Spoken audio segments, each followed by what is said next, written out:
So these are the scenes in London today,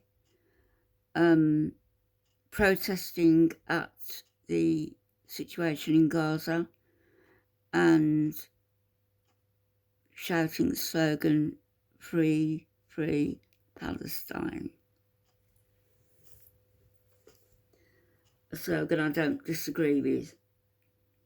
There was a woman, I'll see if I can find her, who was talking to one of the police officers, and she said, "Why do the British government still refer to Palestine as an occupied land?" Well, I think that's fairly obvious.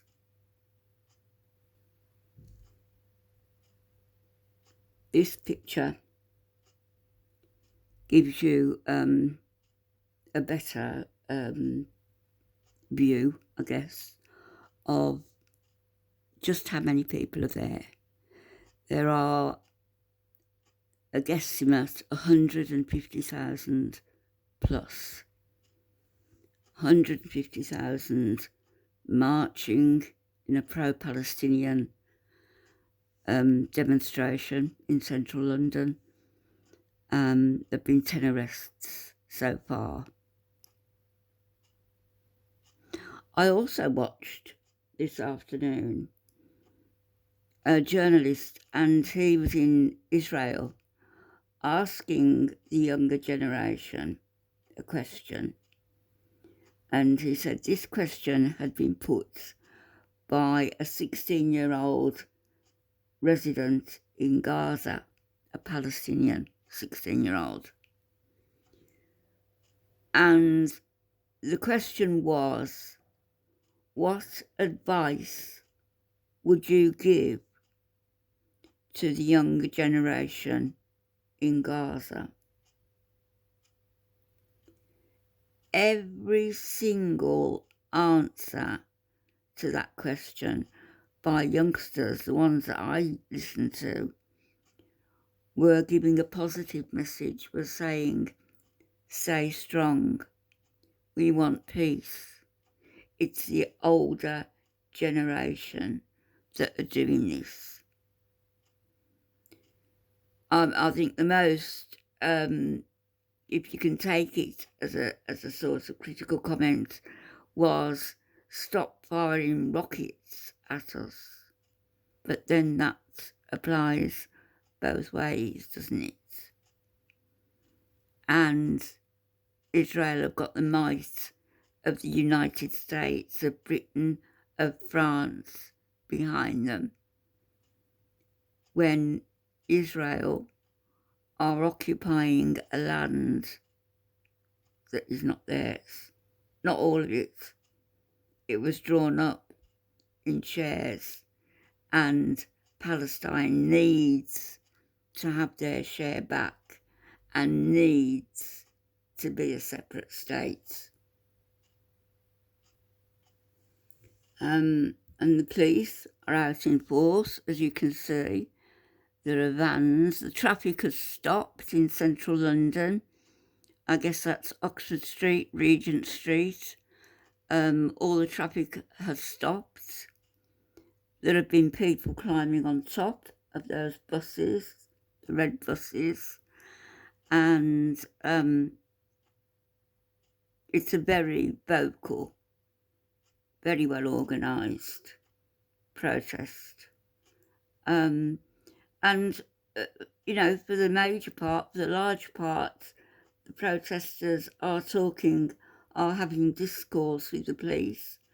And, yeah, there's been 10 arrests, but on the whole, it's been a very peaceful protest, which is what is needed. Flags and flares and a placard that says "You will never erase Palestine." Well, you know, Israel are coming close to doing that, aren't they? Anybody is welcome to comment on this video or the other video that I put up, and you know, to have a sensible debate if you want to, but be aware, I do know my onions, and the person who came on yesterday, as somebody said, she was almost calling me ignorance. I'm far from ignorance.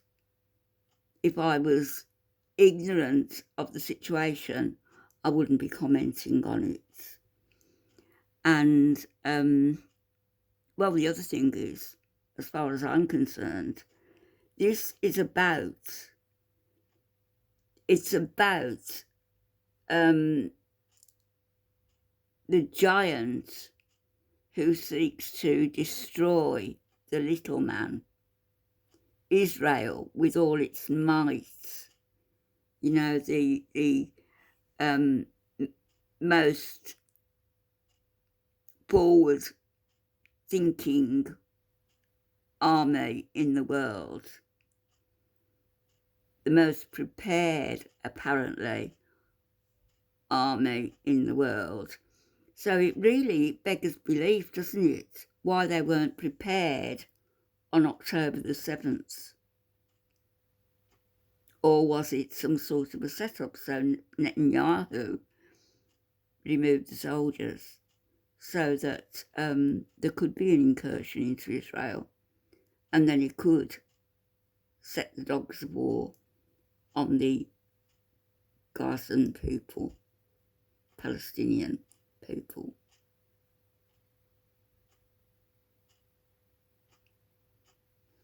The younger generation. And by no means were they all ethnic. By no means were they all Muslim. I can see an elderly man at the back here. I can see a white man behind him. And white man here. This is not about colour. It's not about Muslim. It's not even about religion as far as the protests go. It's about the absolute torment that's being inflicted on a people. It's about the living conditions that those people have had to endure for decades.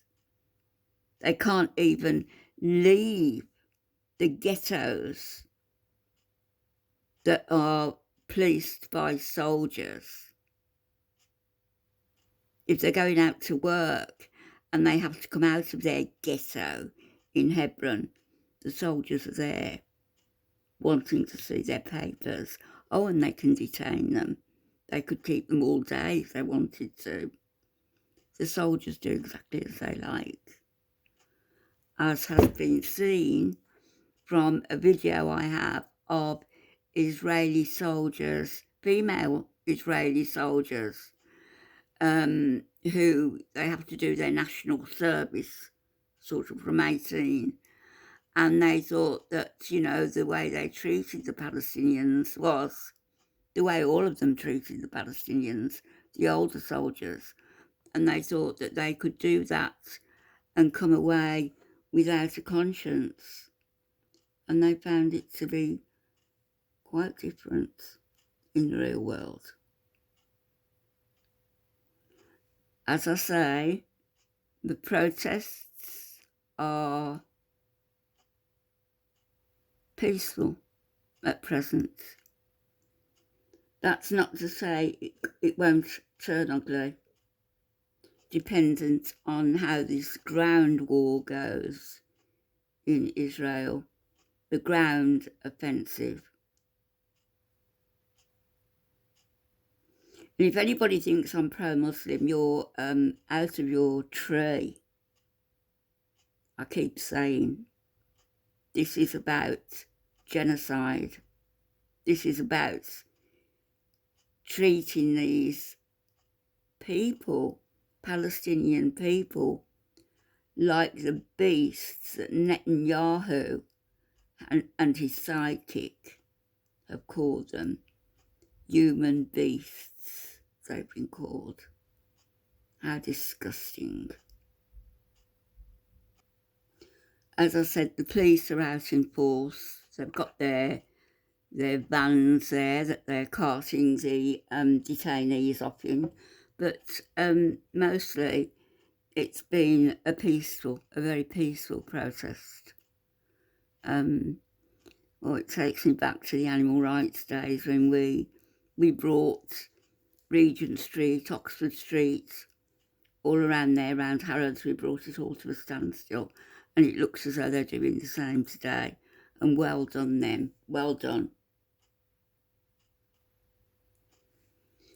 This is Gaza before it was bombed. The way the kids live, and they live in shacks. And they have to put up with settlers, Israeli settlers, throwing dirt and trash at them because they want them off the land. And this is Gaza, with all those dead bodies lined up outside the hospital.